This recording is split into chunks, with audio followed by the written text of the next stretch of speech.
I was talking to some state enforcement officers about this a couple weeks ago. I think that there might be a lot of learning curve for them also. And you were talking about them being able to look on the approved list for ELDs, but technically those of us who are using it now have AOBRDs and would still follow under that. So that might be confusing for them. How are they going to know if it's ELD, AOBRD? Some other things that they were talking about was apparently there's supposed to be encrypted files that are uploaded, and then they're supposed to be downloaded to them. But then it requires it's supposedly could be done via Bluetooth, which I don't know how you would encrypt a file through Bluetooth going to. Go ahead if you have. He knows. Yeah. All right, good. And the other thing that I had a question about was casual drivers and you know, the paper logs that they would be using. I understand that they can use paper logs for drivers who. How are the enforcement officers going to be able to determine whether a person's actually a casual driver or a permanent driver on the road?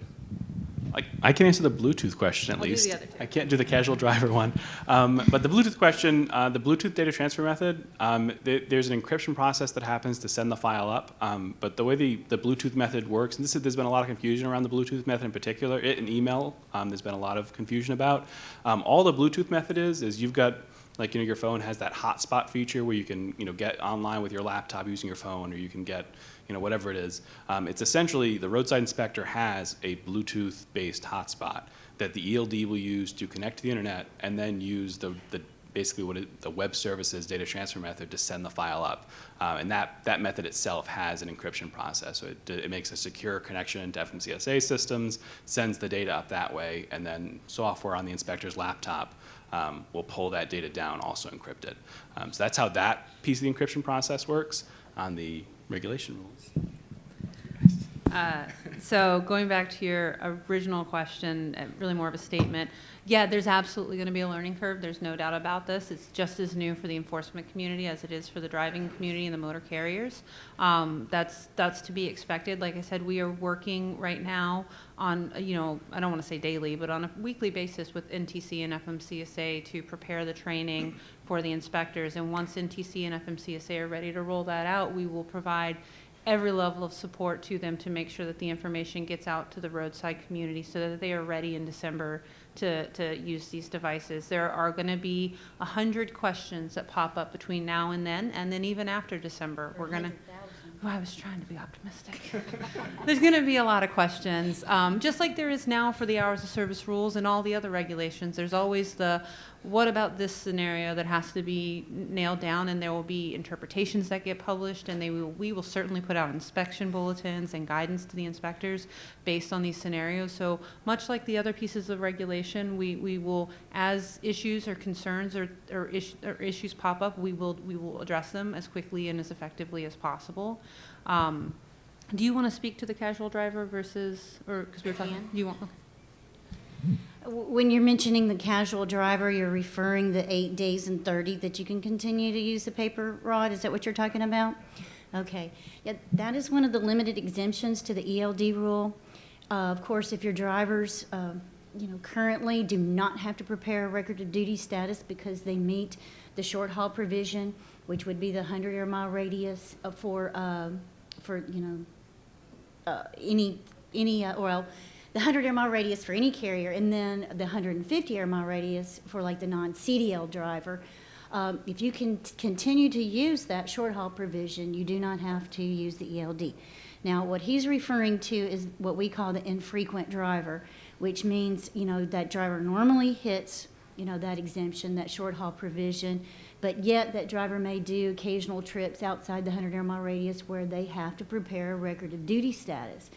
So what we did is we went ahead and said that if you can keep that frequency to 8 days or less within a rolling 30-day period, you do not have to use an ELD. You can continue to use a paper record of duty status. So with that said, correct me if I've missed it, but you're talking about roadside enforcement for that? Roadside enforcement, of course, what are you required to have with you? 8 days. So, today and previous 7. So it will be a less disadvantage, I guess we should say, roadside to enforce, on the 9th day having to have that ELD. Of course, the ELD, E-rods, will not do away with that officer still having to use their investigative techniques. So, that portion of that role, will still apply. Right, so earlier when we were talking, I mentioned that this is going to have some changes to how roadside enforcement works, but the underlying regs are largely the same. This is one of those areas where, as she mentioned, the inspector will use the logging device or the lack of a logging device the same way they would a logbook, and they'll look at all the supporting documents and any other information and use their, their experience and their knowledge to make an assessment. And then if it turns out that perhaps the driver or the motor carrier shouldn't, isn't in compliance with that particular requirement, and they maybe should have an electronic log, it might get missed once or twice roadside, but in a compliance review and in a comprehensive look at the motor carrier's operations, it's going to become really apparent really quickly if electronic logs are required. So I think that is something that will kind of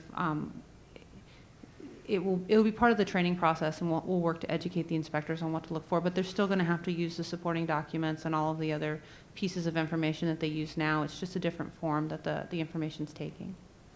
The answer to the ELD versus AOBRD?